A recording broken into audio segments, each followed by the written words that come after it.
Hello guys, welcome to my channel. ఈరోజు మనం discuss చేయబోయే టాపిక్ వచ్చేసి వృశ్చిక రాశి అండి. ప్రీవియస్గా నేను కర్కాటక రాశి వారికి అష్టమ శని గురించి చెప్పాను కదండి.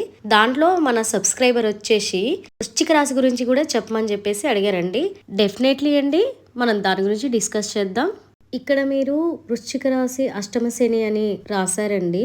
కాకపోతే మీకు అష్టమ శని కాదండి, అర్ధాష్టమ శని నడుస్తుంది వృశ్చిక రాశి వారికి. శని అనేసరికి మరీ నేను లేనిపోని ప్రాబ్లమ్స్ చెప్పి నేను మా సబ్స్క్రైబర్స్ని కానీ నేను భయపెట్టానండి. ఒకటేంటంటే అండి, మనకు బై బర్త్ జాతకం ఉంటుంది అండ్ ప్రజెంట్ కూడా మనకి గ్రహాల కదలికలు ఉండి గోచార స్థితి కూడా ఉంటుంది. సో మొత్తానికి ఏంటంటే మనకు జాతకం బై బర్త్తో వచ్చిన జాతకము అప్లై అవుతుంది మనకు, అండ్ గోచారంలో ఉన్న గ్రహస్థితి కూడా మనకు అప్లై అవుతుంది. కానీ మొత్తానికి మనము గోచారం చూసి కూడా భయపడాల్సిన అవసరం లేదు.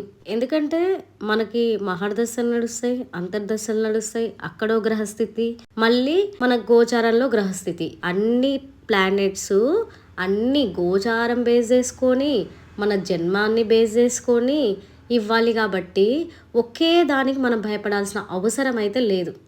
శనిగారి ఫలితాలు అయితే బాగానే ఉంటాయి. బట్ ఏంటంటే అష్టమ శనికి ఒక రిజల్ట్స్ ఉంటాయి, మళ్ళీ అర్ధాష్టమ శనికి ఒక రిజల్ట్స్ ఉంటాయి, ఏళ్ళనాటి శనికి ఒక రిజల్ట్స్ ఉంటాయి. సో అర్ధాష్టమ శనికి ఈ అష్టమ శనికి ఏళ్ళనాటి శనికి ఉన్నంత ప్రభావం అయితే ఏముండదండి. మీరు దీనికి భయపడాల్సిన అవసరం లేదు. ఎందుకంటే అండి, మనకి బర్త్ చార్ట్లో వచ్చేసి కూడా మహర్దశ అంతర్దశలు నడుస్తాయండి. సో మనం ఆ రిజల్ట్స్ కూడా మనకు వర్తిస్తాయి. నేను లేనిపోని సమస్యలు చెప్పి నేను మన సబ్స్క్రైబర్స్ని భయపెట్టదలుచుకోలేదండి. ఎందుకంటే శని గారు వచ్చేసేసి మనం ఏ కర్మ చేస్తే ఆ కర్మ ఫలితాల రిజల్ట్స్ ఇస్తారు. ఎట్టి పరిస్థితులలో మీకు ఇవే ప్రాబ్లమ్స్ వస్తాయి అని చెప్పేసి మన సబ్స్క్రైబర్స్ని అయితే నేను భయపెట్టదలుచుకోలేదండి. ఇక శని గారి దగ్గరికి వచ్చేసరికండి, ఆయన కొంత ఇబ్బందులకైతే గురి చేస్తారు. కానీ అంతే ఇబ్బందులకు గురి చేసి మిమ్మల్ని అక్కడే వదిలేయడండి. ఎక్కడైతే మిమ్మల్ని ఆయన వదిలేశారో అదే ప్లేస్లో మీరు కర్మ సంబంధమైన విషయాల పట్ల ఎంతో కొంత గత జన్మలో మీరు చేసిన పాపలో ఏదన్నా తెలిసి తెలియక కూడా మన అజ్ఞానంతో కానీ మనం తెలిసి తెలియని మిస్టేక్స్కి ఖచ్చితంగా ఆయన నేర్చుకునేలా చేస్తారు. అక్కడ నేర్పిస్తారు, నువ్వు ఇలా బిహేవ్ చేసావు పాస్ట్లో, లేకపోతే నీకు తెలిసి తెలియక అజ్ఞానంలో ఉన్నప్పుడు నువ్వు ఇలా బిహేవ్ చేసావురా, సో నేను ఈ విషయం నేర్పిస్తున్నా, నువ్వు తెలుసుకో దాని వాల్యూ అని ఆయన నేర్పిస్తారు. అంతకు మించి చూడండి, ఏదో జరిగిపోద్ది జీవితంలో, ఏదో శనిగారి పీరియడ్ వచ్చేసింది, మాకు ఏళ్ళనాటి శని నడుస్తుంది, మాకు అర్ధాష్టమ శని నడుస్తుంది అని చెప్పేసేసి మీరు భయపడాల్సిన అవసరమే లేదండి. సో రోజువారీ జీవితంలో మీకు ఏదన్నా స్ట్రెస్ అనిపించినా, ఎక్కడైనా మీకు కొంచెం పెయిన్ అనిపించినా మీరు దాన్ని కొంచెం ఓవర్కమ్ చేయడానికి ట్రై చేయండి. ఇప్పుడున్న సిచ్యువేషన్ అయితే మళ్ళీ ఉండదు. ఒకవేళ మీకు మరీ అసలు నేనేం తప్పు చేయకున్నా నేను ఎందుకు మరీ ఫేస్ చేస్తున్నాను మీకు అనిపిస్తే ఒక్కసారి మిమ్మల్ని మీరు ఆత్మ పరిశీలన చేసుకోండి. నేను ఈ లైఫ్లో ఏమైనా చేశానా, నేను గత జన్మలో ఏమైనా చేశానా. ఇన్ కేసు నేను ఎందుకు చెప్తున్నానంటే ఈ పాయింట్, మనం ఎక్కడైతే తప్పు చేశామో మనకు ఆ విషయాన్ని నేర్పించాలనుకుంటారు శని గారు. ఒకటి అండి, ఒక విషయంకి నాకు ఎందుకు జరుగుతుందని మనం టెన్షన్ పడే బదులు అసలు ఎందుకు జరుగుతుందని మనం కూడా ఆత్మ పరిశీలన చేసుకోవడం అనేది చాలా ఇంపార్టెంట్ అండి. ఎందుకంటే ఇప్పుడు మనకు కర్మ పోవాలంటే అండి, ఇక్కడ మనకు నేర్పించాలి అనుకుంటారు. అంటే శని గారు నువ్వు ఏ తప్పు అయితే చేసావో నువ్వు ఆ తప్పు నుంచి నువ్వేం నేర్చుకున్నావు, నెక్స్ట్ టైం అలా బిహేవ్ చేయొద్దు అనే విషయాన్ని నేర్పించాలనుకుంటారు.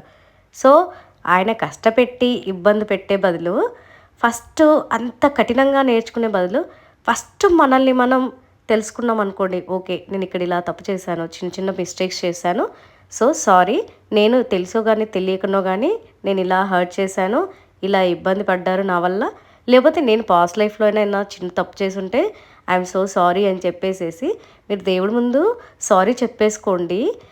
అట్లీస్ట్ అది ఏంటంటే చాలా ఫలితాలు ఇస్తుంది. ఎందుకంటే దీంట్లో ఏముంది అనుకోవచ్చు, ఎందుకంటే ఇక్కడ శని గారు చేసే విషయం ఏంటండి, మనము ఏ విషయం పట్ల అయితే మనం తప్పుగా బిహేవ్ చేసామో, హర్ట్ చేసేలా బిహేవ్ చేసామో ఆ హర్టింగ్ ఎలా ఉంటుందో మనకు నేర్పించాలనుకుంటారు. ఎలా అయినా మనం విషయం నేర్చుకోక తప్పదు. ఆయన అయితేనేమో కొంచెం గట్టిగా ఇబ్బంది పెట్టి నేర్పిస్తారు. అదే ఫస్ట్ మనల్ని మనం అనలైజ్ చేసుకున్నాం అనుకోండి, మనం అహంకారం వల్లనో అజ్ఞానం వల్లనో ఎక్కడో దగ్గర ఖచ్చితంగా జరుగుతుందండి. మనల్ని మనం ఆత్మ పరిశీలన చేసుకుంటే. సో అలాంటి సిచ్యువేషన్స్ కి ఫస్ట్ మనం సారీ చెప్పుకుంటే మనకు ఆ దేవీ దేవతలు వింటారు, యూనివర్సల్ కూడా మనకి సాక్ష్యం. మీరు అనుకోవచ్చా అండి, అదేంటి మరీ మీరు ఇట్లా చెప్తున్నారు, మీరేవో పెద్ద పెద్ద రెమెడీస్ చెప్తారేమో అనుకున్నాను, అది ఇది రికమెండ్ చేస్తారేమో అనుకున్నాను, బట్ మీరేంటి ఆత్మ పరిశీలన చేసుకోండి, నాన్ వెజ్ ఆల్కహాల్ మానేయండి, ఇలాంటివి చెప్తున్నారేంటి అని మీకు డౌట్ రావచ్చండి. యాక్చువల్గా శనిగారు నేర్పించేదే మనకు కర్మపాఠాలు. కర్మపాఠాలు ఏంటి, మనకు ఒక మంచి లెసన్స్ నేర్పించాలనుకుంటాడు ఆయన. ఎక్కడైతే మనము హర్ట్ చేసేలా బిహేవ్ చేసామో అది మనకు తెలిసేలా చేయడమే ఆయన డ్యూటీ. నువ్వు ఇలా బిహేవ్ చేసావు కాబట్టి నేను నీకు రిటర్న్లో అది ఎట్లా పెయిన్ఫుల్ ఉంటుందో అనే విషయాన్ని నేను నీకు చూపిస్తున్నాను అని చెప్పేసి ఆయన మనకు చెప్పాలి అనుకుంటారు.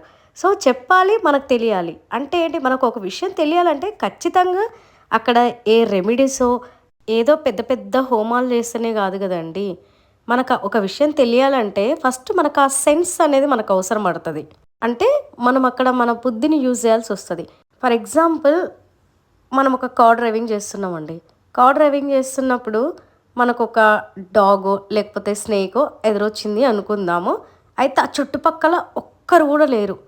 ఆ డాగ్ని మనం గుద్దేసినప్పుడు ఎవ్వరు చూడలేదు, ఓన్లీ నీకు మాత్రమే తెలుసు. డ్రైవింగ్ చేసిన ప్లేస్లో డ్రైవ్ చేసిన పర్సన్ మాత్రమే తెలుసు. సో అమ్మయ్య మనల్ని ఎవ్వరు చూడలేదని చెప్పేసి మనకు ముందుకు వెళ్ళిపోతాం. ఎవ్వరు చూడలేదు, ఐఎమ్ సేఫ్ అనుకోండి. డ్రైవింగ్ చేస్తూ నీ మానాన్ని నువ్వు వెళ్ళిపోయావు. ఇప్పుడు అక్కడ ఒక అంటే ఆ డాగ్కి కానీ ఏదో ఒకటి, మన స్నేక్ అనుకున్నాం కదా, వాటికి ఏదో ఇంజ్యూర్ అయిపోయింది, దానికి ఒక బ్లీడింగ్ అవుతుంది. సో అది బాగా సఫర్ అయిపోతుంది. ఆ తర్వాత నువ్వు ఫీల్ అయ్యి ఉంటావు, అయ్యో ఏదో అయిపోయింది. కానీ అక్కడ ఫర్ ఎగ్జాంపుల్ డాగ్కి కంప్లీట్ లెగ్ బ్రేక్ అయింది అనుకుందాం. కంప్లీట్ దాని లెగ్ బ్రేక్ అయిపోయి ఫుల్గా కాలు నొచ్చి అయిపోయింది అనుకుందాం. అప్పుడు నీకు ఇంత డ్యామేజ్ తెలీదు, దాని పెయిన్ తెలీదు. నార్మల్గా డ్రైవ్ చేసినావు, గుద్దుకుంది, వెళ్ళిపోయింది అన్న మైండ్ సెట్లో ఉన్నావు. కాకపోతే అక్కడ ఎవరూ లేరు, అక్కడ దాని లెగ్ బ్రేక్ అయిపోయింది, దానికి బ్లీడింగ్ అవుతుంది, ఆకలి వేస్తుంటుంటుంది, దానికి ఎవ్వరు హెల్ప్ చేసే వాళ్ళు ఉండరు. ఎలా అంటే చాలా భయంకరమైన స్టేజ్లో ఉంటుంది. అక్కడున్న ఆ కుక్కకి అవి చాలా భయంకరమైన స్థితి. అది మానసికంగా అయ్యో ఏంటి నా లైఫ్ అని మానసికంగా, అట్లనే రెండు శారీరకంగా కూడా ఇబ్బంది పడుతూ ఉంటుంది. అంటే ఇక్కడ అది పడ్డది ఎంత హర్ట్ అనేది దానికి మాత్రమే తెలుసు. కానీ మనం ఏం చేస్తాం, ఆ టైంలో మనం ఇంటికి వెళ్తాము, కొద్దిసేపు అటు ఇటు మైండ్ అనిపిస్తుంది, తర్వాత మంచిగా డిన్నర్ చేస్తాము, పడుకుంటాము, నార్మల్ అయిపోతే రొటీన్లోకి వెళ్ళిపోతాం. అక్కడున్న డాగ్ మాత్రము డైలీ ఒకవేళ ఎవరైనా హెల్ప్ చేస్తే ఓకే, చేయకుంటే ఏంటి, ఒక పక్క పెయిన్ ఉంటుంది, ఇంకో పక్క వాటర్ ఉండవు, దానికి ఫుడ్ ఉండదు, ఏముండదు, ఆర్తనాదాలు చేస్తూ అలమటిస్తుంటుంది. ఒక రకమైన నరకం, బతికుండగానే నరకం చూస్తుంటుంది. ఇప్పుడు అక్కడ పడుతున్న స్ట్రగుల్ ఉంది కదా, అది మనం రొటీన్లోకి వెళ్ళిపోయాం, చిన్నదే కదా అని. కాకపోతే అక్కడ పడుతున్న నరకాన్ని మనకు నేర్పించాలి అనుకుంటారు శనిగారు. ఇది ఓన్లీ జస్ట్ ఎగ్జాంపుల్గా చెప్పానండి. యాక్చువల్గా ఇవి చాలా చిన్నవి అనుకుంటారు, కాకపోతే ఇవి చాలా మనకు కర్మపాఠాలు నేర్చుకోవడానికి ఇవి చాలా బాగా యూజ్ అవుతాయండి. అలాగే ఇంకా శనివారం రోజు కానీ శనివార నియమాలు పాటిస్తూ, శనివార నియమాలు అంటే లేదండి, ఎస్పెషల్లీ శనివారం రోజు మనం ఆల్కహాల్, నాన్ వెజ్ మానేసేయాలండి.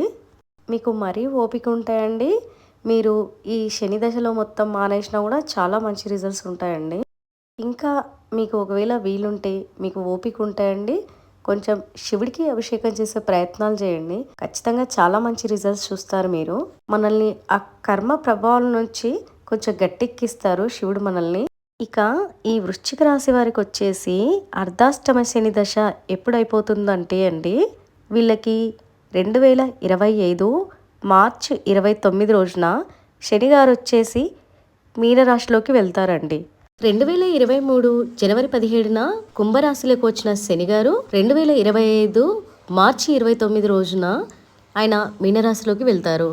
అప్పుడు ఈ వృశ్చిక రాశి వారికి శని నుంచి రిలీఫ్ వస్తుందండి.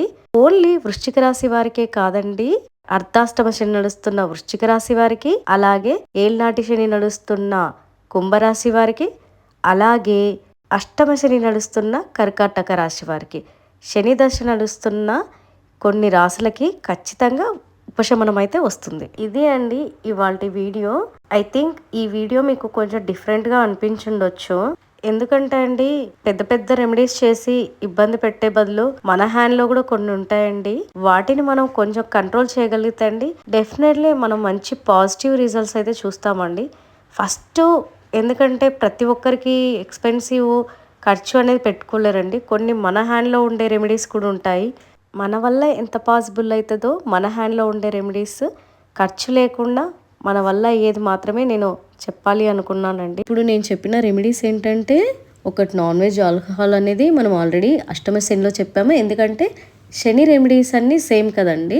రెండోది వచ్చేసి మనం ఆత్మ పరిశీలన చేసుకోవడం. మనము తెలిసి కానీ తెలియక కానీ అజ్ఞానంతో కానీ అహంకారంతో కానీ మనం ఎక్కడైనా మనం బిహేవ్ చేసామా అనే విషయాల పట్ల మనము రియలైజ్ అవ్వడం. ఇది మెయిన్ చాలా యూజ్ అవుతుందండి. ఈ రెండు కాన్సెప్ట్స్ నేను చాలా మందికి కూడా ప్రాక్టికల్గా కూడా చూసాను ఈ విషయాలని. ఇది ఇవాల్టి వీడియో అండి. ఇది కొంచెం మీకు కొత్తగా అనిపించవచ్చు, డిఫరెంట్గా అనిపించవచ్చు.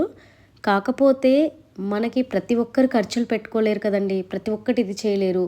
సో మన హ్యాండ్లో కూడా కొన్ని ఉంటాయండి కర్మ రిలేటెడ్ చేంజ్ చేసుకోవడానికి. అది నేను ఇవ్వాలి అనుకున్నాను. సో నేను నాకు తెలిసిన ఇన్ఫర్మేషన్ని మీకు షేర్ చేసుకున్నాను.